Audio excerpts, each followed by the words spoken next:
മത്തായി എഴുതിയ സുവിശേഷം 27-ാം അധ്യായം. പുലർച്ചയ്ക്ക് മഹാപുരോഹിതന്മാരും ജനത്തിൻ്റെ മൂപ്പന്മാരും എല്ലാം യേശുവിനെ കൊല്ലുവാൻ കൂടി വിചാരിച്ചു. അവനെ ബന്ധിച്ചു കൊണ്ടുപോയി നാടുവാഴിയായ പീലാത്തോസിനെ ഏൽപ്പിച്ചു. അവനെ ശിക്ഷയ്ക്ക് വിധിച്ചു എന്ന് അവനെ കാണിച്ചു കൊടുത്ത യൂദ കണ്ട് അനുതപിച്ചു. ആ 30 വെള്ളിക്കാശ് മഹാപുരോഹിതന്മാരുടെയും മൂപ്പന്മാരുടെയും അടുക്കൽ മടക്കി കൊണ്ടുവന്ന്, ഞാൻ കുറ്റമില്ലാത്ത രക്തത്തെ കാണിച്ചു കൊടുത്തതിനാൽ പാപം ചെയ്തു എന്ന് പറഞ്ഞു. അത് ഞങ്ങൾക്ക് എന്ത്, നീ തന്നെ നോക്കിക്കൊള്ളുക എന്ന് അവർ പറഞ്ഞു. അവൻ ആ വെള്ളിക്കാശ് മന്ദിരത്തിൽ എറിഞ്ഞ് ചെന്ന് കെട്ടിഞ്ഞാന്ന് ചത്തുകളഞ്ഞു.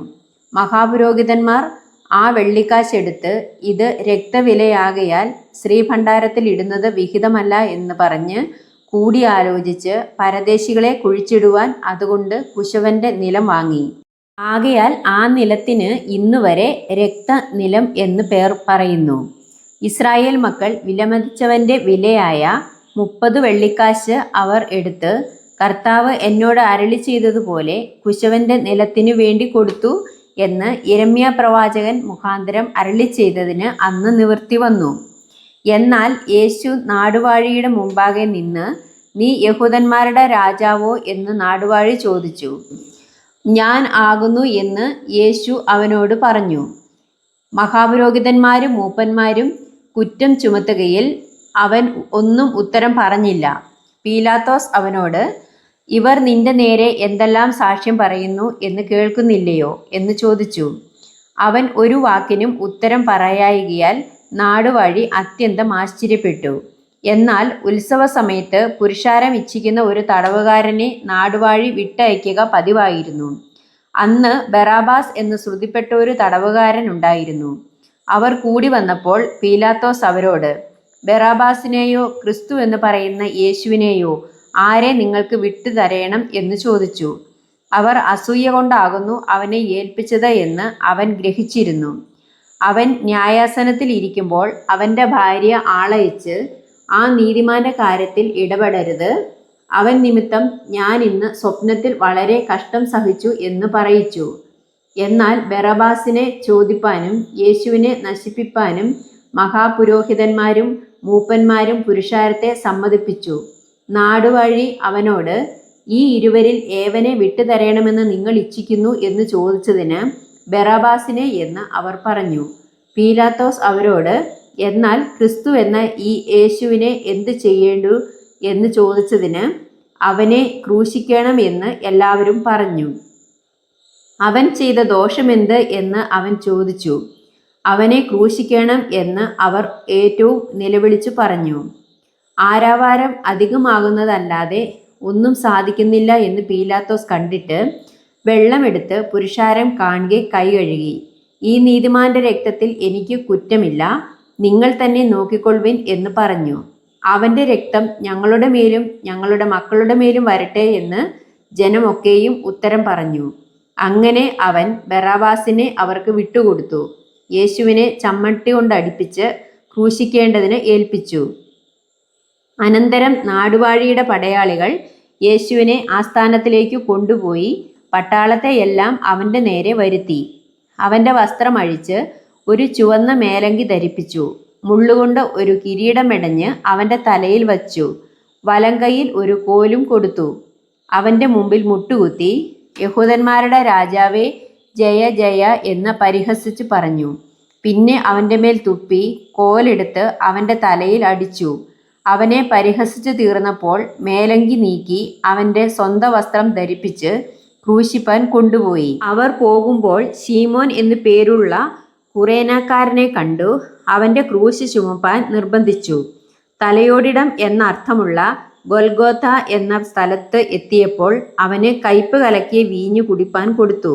അത് രുചി നോക്കിയാറെ അവന് കുടിപ്പാൻ മനസ്സായില്ല.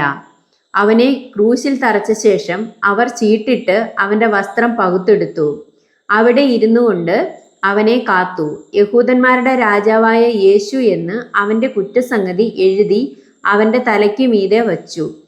വലത്തും ഇടത്തുമായി 2 കള്ളന്മാരെയും അവനോട് കൂടെ ക്രൂശിച്ചു. കടന്നു പോകുന്നവർ തലകുലുക്കി അവനെ ദുഷിച്ചു. മന്ദിരം പൊളിച്ച് 3 നാൾ കൊണ്ട് പണിയുന്നവനെ, നിന്നെ തന്നെ രക്ഷിക്കാം. ദൈവപുത്രനെങ്കിൽ ക്രൂശിൽ നിന്ന് ഇറങ്ങി വാ എന്ന് പറഞ്ഞു. അങ്ങനെ തന്നെ മഹാപുരോഹിതന്മാരും ശാസ്ത്രിമാരും മൂപ്പന്മാരും പരിഹസിച്ചു. ഇവൻ മറ്റുള്ളവരെ രക്ഷിച്ചു, തന്നെത്താൻ രക്ഷിപ്പാൻ കഴിയുകയില്ല. അവൻ ഇസ്രായേലിന്റെ രാജാവാകുന്നു എങ്കിൽ ഇപ്പോൾ ക്രൂശിൽ നിന്ന് ഇറങ്ങി വരട്ടെ. എന്നാൽ ഞങ്ങൾ അവനിൽ വിശ്വസിക്കും. അവൻ ദൈവത്തിൽ ആശ്രയിക്കുന്നു. അവന് ഇവനിൽ പ്രസാദമുണ്ടെങ്കിൽ ഇപ്പോൾ വിടുവിക്കട്ടെ. ഞാൻ ദൈവപുത്രൻ എന്ന് അവൻ പറഞ്ഞുവല്ലോ എന്ന് പറഞ്ഞു. അങ്ങനെ തന്നെ അവനോട് കൂടെ ക്രൂശിച്ചിരുന്ന കള്ളന്മാരും അവനെ നിന്ദിച്ചു.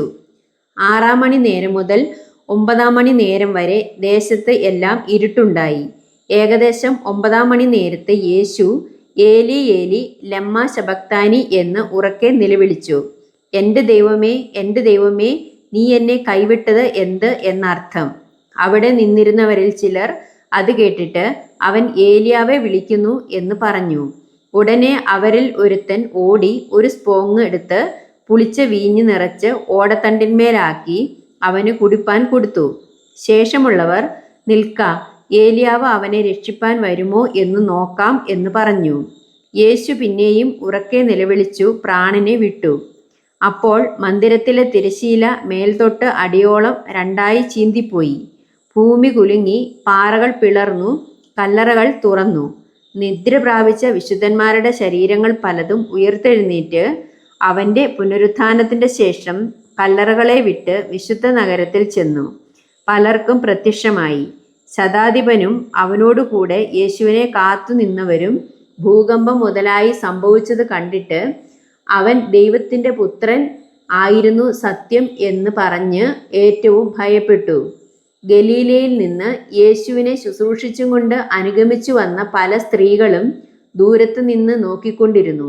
അവരിൽ മഗ്ദലാക്കാരത്തി മറിയയും യാക്കോവിൻ്റെ യോസയുടെയും അമ്മയായ മറിയയും സെബദി പുത്രന്മാരുടെ അമ്മയും ഉണ്ടായിരുന്നു.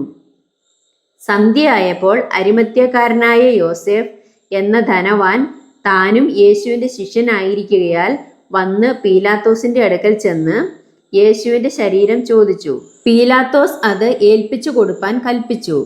യോസഫ് ശരീരമെടുത്ത് നിർമ്മല ശീലയിൽ പൊതിഞ്ഞ് താൻ പാറയിൽ വെട്ടിച്ചിരുന്ന തൻ്റെ പുതിയ കല്ലറയിൽ വച്ച് കല്ലറയുടെ വാതിൽക്കൽ ഒരു വലിയ കല്ല് ഉരുട്ടി വെച്ചിട്ട് പോയി. കല്ലറയ്ക്ക് എതിരെ മഗ്ദലാക്കാരത്തി മറിയയും മറ്റേ മറിയയും ഇരുന്നിരുന്നു. ഒരുക്കനാളിൻ്റെ പിറ്റേ ദിവസം മഹാപുരോഹിതന്മാരും പരീശന്മാരും പീലാത്തോസിൻ്റെ അടുക്കൽ ചെന്നുകൂടി. യജമാനനെ, ആ ചതിയൻ ജീവനോടിരിക്കുമ്പോൾ 3 നാൾ കഴിഞ്ഞിട്ട് ഞാൻ ഉയർത്തെഴുന്നേൽക്കുമെന്ന് പറഞ്ഞ പ്രകാരം ഞങ്ങൾക്ക് ഓർമ്മ വന്നു. അതുകൊണ്ട് അവൻ്റെ ശിഷ്യന്മാർ ചെന്ന് അവനെ മോഷ്ടിച്ചിട്ട് അവൻ മരിച്ചവരുടെ ഇടയിൽ നിന്ന് ഉയർത്തെഴുന്നേറ്റു എന്ന് ജനത്തോട് പറയുകയും ഒടുവിലത്തെ ചതിവ് മുമ്പിലത്തേതിലും വിഷമമായി തീരുകയും ചെയ്യാതിരിക്കേണ്ടതിന് 3-ാം നാൾ വരെ കല്ലറ ഉറപ്പാക്കുവാൻ കൽപ്പിക്ക എന്ന് പറഞ്ഞു. പീലാത്തോസ് അവരോട്, കാവൽക്കൂട്ടത്തെ തരാം, പോയി നിങ്ങളാൽ ആകുന്നിടത്തോളം ഉറപ്പ് വരുത്തുവിൻ എന്ന് പറഞ്ഞു. അവർ ചെന്ന് കല്ലിന് മുദ്ര വെച്ചു കാവൽക്കൂട്ടത്തെ നിർത്തി കല്ലറ ഉറപ്പാക്കി.